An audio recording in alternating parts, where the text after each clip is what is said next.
এখন আমার দুলাভাইরা, আমার বোনের আমার সাথে 8 মাস কথা বলেনি। আম্মু আব্বু খুব রাগ ছিলেন। তো আমি তখন কিন্তু অলরেডি আমার রানিং একটা স্টাবলিশড প্রফেশনে, আমি নিউজ পড়ছি। তো যখন এটা নিয়ে অনেক প্রবলেম চলছিল যে না, সাকিব খান বুবলির আসল স্বামী নন, এ কি বললেন বুবলি? নিজেই স্বীকার করলেন সাকিব খানের আগে বুবলি ছিলেন সিয়ামের প্রথম প্রেম এবং বিয়ে। তো তখন যখন এগুলো নিয়ে কথা হচ্ছিল, আর তাছাড়া আমি অলরেডি ইউনিভার্সিটিতে আর এই কথা জেনে যাওয়ার পরেই কি সাকিব খান বুবলিকে মেনে নিতে অস্বীকার করেছেন? আমার সাথে তারা খুব বাগবিতণ্ডা চলছিল। অপবিশ্বাসকে বিয়ে করেও বুবলির প্রেমে পড়েছিলেন সাকিব খান, সেই বুবলির কাছে আবার ধোঁকা খেয়েছিলেন সাকিব। মিডিয়া দেখেই সবকিছু চকচকে, সব দেখেই সব।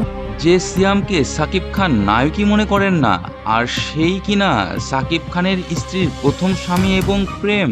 তো ওনারা আসলে পুরো ফ্যামিলি আমাদের বাসায় এসেছিল, আম্মু আব্বুর সাথে কথা বলেছে, ভাবি সহ। যে তাহলে কি এজন্যই বুবলির মেয়ে সন্তান হওয়ার পর সাকিব খান দেখতে গেলেন না? ইটস ভেরি নর্মাল, এটা মানুষ জানতেই চাইবে যে কেন।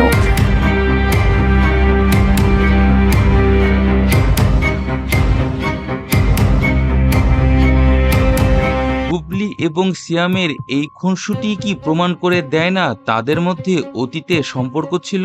এটা নিয়েও কিন্তু আবার মিডিয়াতে অনেক গসিপ হবে, নিউজ হবে। তাহলে এতদিন পর এই ছবি ফাঁস করলো কে, যেখানে দেখা যাচ্ছে বুবলি এবং সিয়াম বিয়ের মালা বদলের পর একসাথে বসে আছে? আপনার কি মনে হয়? অবশ্যই মতামতে জানাবেন।